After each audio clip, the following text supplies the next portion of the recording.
I was suspended about 6 weeks before the conference. Wow, guys. Finally, we got to see Ndlozi break the ice, guys. Ndlozi has been called an ice boy for a very long time because for a very long time, guys, we've been seeing how he's been treated at EFF, and he wasn't resigning from the party. He was just there. Things were happening. We're seeing them, but, he was just there. And a lot of people were like, what's wrong with this guy? So right now, finally it happened, guys. The guy has left EFF. And this is now where we can actually say, this guy is a real man.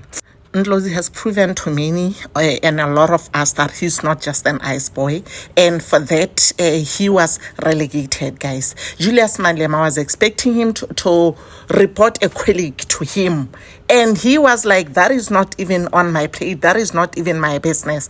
And for me, guys, I really agree with him, because there are things that you just have to leave to the owners to handle them, because he is loyal to both of them. He's loyal to Floyd, he's loyal to Malema, and what did Malema really expect him to do? Mbuyiseni is really educated, guys. I really want to believe now when they say that people that are educated, they don't easily act, guys. They don't just wake up and be like, I'm doing this. And, they think, they take time to think. So this guy, the way he carries himself with such grace and class, honestly, as I give my salute to him. I really salute him for the way he acted regarding this whole EFF thing. He gave himself enough time to think about it and then acted when the time was right. And if we can just have a look at it, guys, he has a very bright future in politics, because he doesn't have a lot of scandals. He's just a very grounded somebody.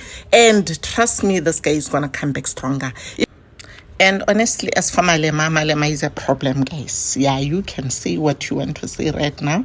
But yeah, he didn't have a chance to, because he just didn't have a chance to speak face to face with Floyd at that time, before it happened. So right now, that's why for me, it looks like he's angry. He's not acting like a leader, Malema, honestly, guys. Yeah, I'm sorry if at all this is going to offend you, but if we have a look at it, Malema takes things so personally, and he's very sensitive, and he's very driven by emotions, and such a leader, guys, cannot be trusted. But anyway, go ahead and check out what Ndlozi said, what made him resign, and everything that happened, guys. He finally broke the ice and told us everything. Thank you so much for being a part of this video, guys. If you're new here, you are very welcome, and if you are a returning subscriber, thank you so much for your continued support, guys. My name is Primrose. You are very welcome, guys. I'll see you on the next video. With someone here who sits at home, I'm speaking with someone here who is very well known as a politician who contributes to this country. Just over a month ago, your party held a very important conference. We never saw you there. We tried to ask, where were you? So we never got the answer. Here we are today. Where have you been? Well, I couldn't attend the conference of the EFF, the NPA, because over a dispute over my suspension. I was suspended about 6 weeks before the conference, and the suspension was unconventional in that it didn't rely on the code of conduct of the EFF summoned by its constitution, but largely the suspension rested on 2 counts. On the one hand, the leadership said that it's in possession of an intelligence report in which they claim that I'm part of the infiltration strategy by the MKP. I'm working with the MKP. I'm planning to go to join them. I'm waiting for some opportune moment. The second one largely rested on the fact that I knew about the then Deputy President Floyd Shivambu's departure, and I didn't tell the leadership. Of course, I was told to stay at home, cease my participation in Parliament and the rest of the activities of the EFF. And so it was very important for me, because they said that the investigation is still ongoing, and when the investigation is finished, I then would be given an opportunity to respond to these allegations. I think we can all agree these are dangerous and very serious allegations. At a later stage, the leadership argued that the report would only be ready after conference, and the matter has been referred to the leadership after the conference. It seemed fair for me to wait to clear my name in relation to these allegations so that I don't function with a dark cloud on my head or a gun on my face.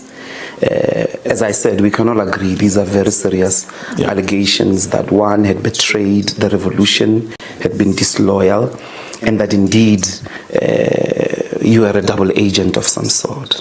Of course, I can state categorically now that I never planned to join the MKP. I still don't.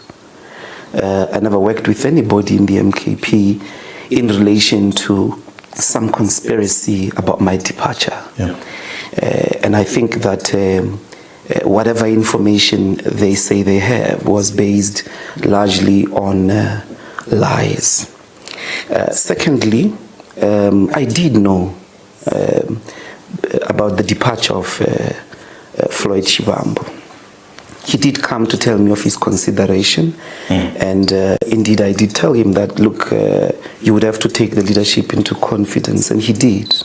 The idea that I should have ran behind his back and informed other people or the leadership suggests that I'm an informant, a gossiper, or a wedge driver. I am none of those. It was Floyd's decision. He had to communicate it. It was not my decision. It was his. He had to communicate it, and he did. It's quiet. He doesn't tell me. When I find out and I ask Fuyani, he says, no, I knew, but it was not my place to tell you. That is a betrayal. That's not loyalty. It's like these people who are in the EFF who said to us, we knew so-and-so was going to leave, but did not tell the leadership. And they still want the relationship to be the same. You cannot know such information and not tell me and expect me to trust you. I do not trust them, and I will never trust them. Because trust is at a point when it is needed.